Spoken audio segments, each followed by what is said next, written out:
I think there are three big things we need to work through our recovery after the affair. We need empathy, we need compassion, and we need understanding. And we lean a lot of that onto our spouse, because if we're trying to, recover our marriage, to heal our marriage, that's the person we're looking for these three things. And sadly, sometimes that can lead to arguments, that can lead to hurt feelings and some type of divide there because we're on different pages. And I want to unpack that a little bit to help us kind of bring that divide closer together with our spouse and to try to find a way to get the things that we need while understanding where our spouse is at this point in time in our recovery process. So stay tuned.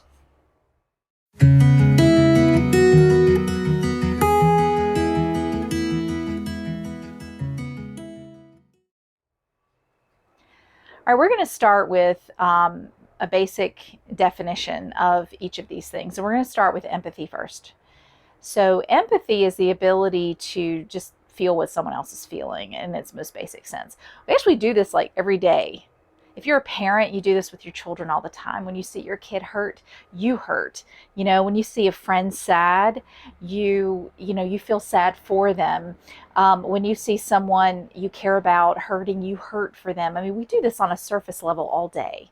And we do it almost subconsciously. If you have a heart and you care about other people, it's just a given. But there's a deeper type of empathy that I think, you almost have to walk that person's path to understand and to really have that deep empathy. These are the people who have been in your shoes, right? For instance, if someone is diagnosed with breast cancer, talking to someone else who's been there and done that and who can really relate to everything they're going through, that is a deeper way of empathizing with another person. Just like if you join any of these Facebook groups and you're talking with other people who've experienced affair trauma, wow, that's an empathy that only they can provide because they've been there and done that. So there's empathy up here and then there's empathy down here. But empathy is, in a nutshell, being able to feel what someone else feels. And then you have compassion, which is kind of a sister to empathy. Compassion is almost the next step of empathy. When you see someone hurting, compassion tells you to do something to help, to support, to ask how you can help, to listen, to care, to comfort, whatever that may look like in the given situation. Compassion literally means to suffer with.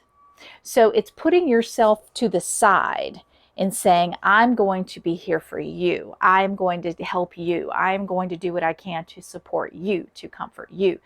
And it's a beautiful thing. Again, we do this all the time. Have you ever had a friend whose parent has just passed away and they're devastated and you're like, you're going to get rid of everything you were doing tonight. You're going to make them a meal and you're going to go over there and you're going to sit and hold their hand. That's compassion. Because you're also empathizing in that moment because you feel their pain and you may not have lost a parent before. So you're empathizing up here, but you're empathizing. And then you go the next step with compassion. So that's compassion. And then you have understanding. Understanding is a cognitive understanding. It's up here. It's saying, okay, I understand this person has just received a diagnosis of cancer, and these are the treatments that have been spelled out. This person's mother died of breast cancer, so I'm sure they're very afraid. And I can totally see this train of events and see how this person ended up feeling the way they feel right now. So it's an understanding of how things got from point A to point B.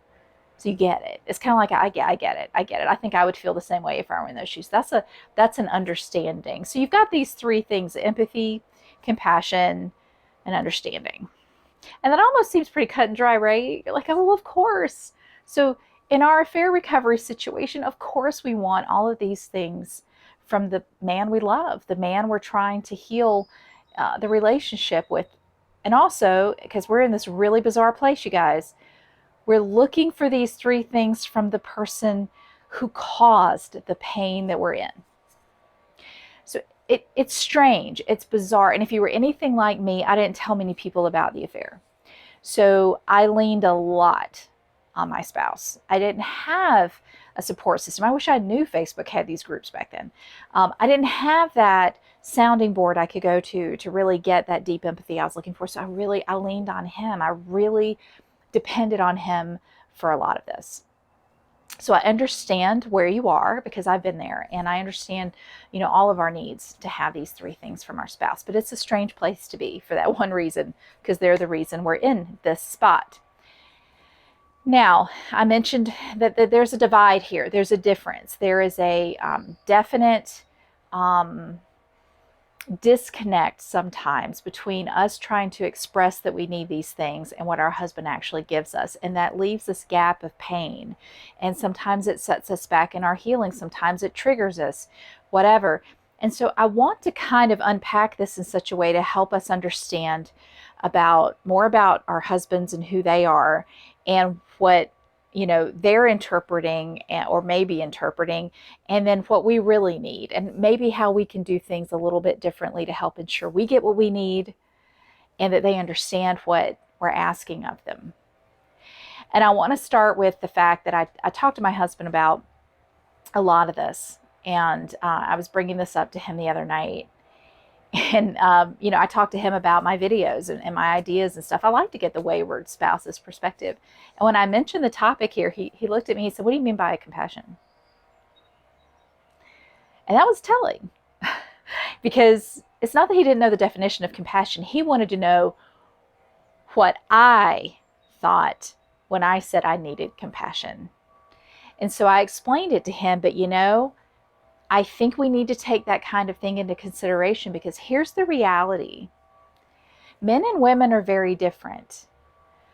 When I hear the word compassion, I formulate this really detailed, broad understanding of it, and a lot of stuff lives under that understanding. But because I don't know if it's everything we've been through or just because he's a man, he wanted specifics. He wanted me to be specific about what I meant by that. And it could be because he's fearful he's going to give me the wrong thing, or he's, whatever. But we've gotten real good about, he'll ask me for clarification. He'll want me to detail it out. So that shows the difference between men and women. And I'm about to categorize men and women, and I apologize for the generalities, but I think this is pretty spot on. Women, we are generally more emotionally driven. We tend to have a higher emotional intelligence. We tend to have a really long list of emotional vocabulary. We tend to sometimes be verbal processors when we're upset. We process out loud. We process, through everything, because when we're feeling something, we got to do something with it, Men, on the other hand, tend to be internal processors. They tend to not quite have the level of emotional intelligence. And if you're watching this with your spouse, guys, I'm sorry, I'm not trying to, put you down. That's not the point. The point is that men tend to be thinkers, women tend to be feelers. So we totally get what we're feeling, and we can talk about it in 8 different ways. And we love to talk about how we feel too. Men are very different. They don't have quite the emotional intelligence. They definitely don't have the same emotional vocabulary. Men tend to be thinkers, and they tend to be internal processors. They want to go by themselves and deal with stuff, or they just want to push the feelings away. They don't really want to deal with them. They just want them to go away. So we're very different when it comes to this. So when we're sitting here talking about empathy and compassion, you have to feel for that. And there is a level of humility and vulnerability that comes with being able to empathize with other people and be compassionate with other people. You can't be that if you're defensive. You can't be that if you're full of pride, And how often have our spouses been very defensive with us during this process? They get very defensive. They feel attacked. Or their shame is causing the defensiveness, or their guilt is causing whatever it is. They would literally have had to let that go, be vulnerable with us, to be able to be present and empathetic and compassionate. So when you have these two completely different types of people dealing with an emotional trauma, one going through the trauma and the other one wanting to help but not really knowing how to help, this person over here saying, I need compassion, I need empathy, and this person over here not really understanding exactly what that means. Okay, I don't know exactly what you mean by that. Or, they know, and that's another thing. I confirmed that with my husband right before I recorded this. The reason he asked me to be more specific about compassion is, the thing is, the guys, they know. They know there's something very specific we want them to say or do. We all have the fantasy in our mind about them just looking at us and telling us that we are the absolute best thing that ever happened to them, and they were so stupid, they never should have done that. And that, if they could cut off their right arm to help us right now, they totally would. I mean, whatever it is in our mind, we have a picture and a vision in our mind of what we want them to say or do. But instead, we couch it in, we want you to be compassionate, we want you to be empathetic, we want you to understand. And that's very vague, because I think in their minds, sometimes they think they are being all those things. But no, in our mind, they're not doing the very specific thing we want them to say or do. So my husband and I have gotten to a point, and I hope that makes sense. I'm gonna stop right there and just know we're very different. And this is not excusing the lack of empathy and compassion and understanding. Of course, they need to be doing these things. But I think the divide, and that's what I'm addressing here, is the divide is that we're not really communicating specifically what it is we need. We're not, saying, okay, I need you to be compassionate by doing this. I need you to empathize with me this way. I need this from you because it's, the generalities, I don't know that computes. Plus, remember, we're asking them to be vulnerable. We're asking them to put their pride to the side and to make it about us, right? So be specific about that. Here's how my husband and I have done this, okay? And I hope this makes some sense. And this has been really helpful for the both of us. It's when I need something from him, I tell him what I need and what's going on with me and why I need that from him. And I'm specific with it. If I need him to answer questions or talk to me about something, I'll tell him that.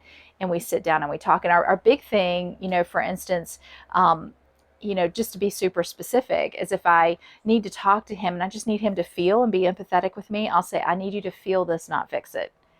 And then he knows he just needs to listen and then hold me or assure me or put his hand on my knee or whatever, but just to feel in that moment with me. Or if I need something from him, instead of just saying, I'm really triggered today. That really triggered me. I will follow that up with, I'm really triggered right now and I have to process through this. So I would love it if you would just wrap your arms around me and just hold me for a couple of minutes. I need that. I need you to help bring me down. Or I'm really triggered right now and I have a lot of things going through my mind. It would be super helpful if you could just give me some assurances that we're okay. And then the ball's in his court and he shares.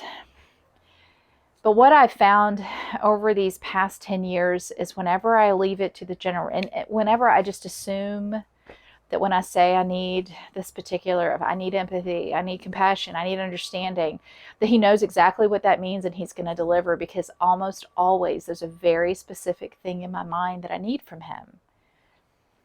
And yes, before you say it, I know, I really wish that our husbands would just be those amazing men that would just know the right thing to say all the time and always do the absolute right thing. And I'm sure there are men out there like that. Mine is not one of them.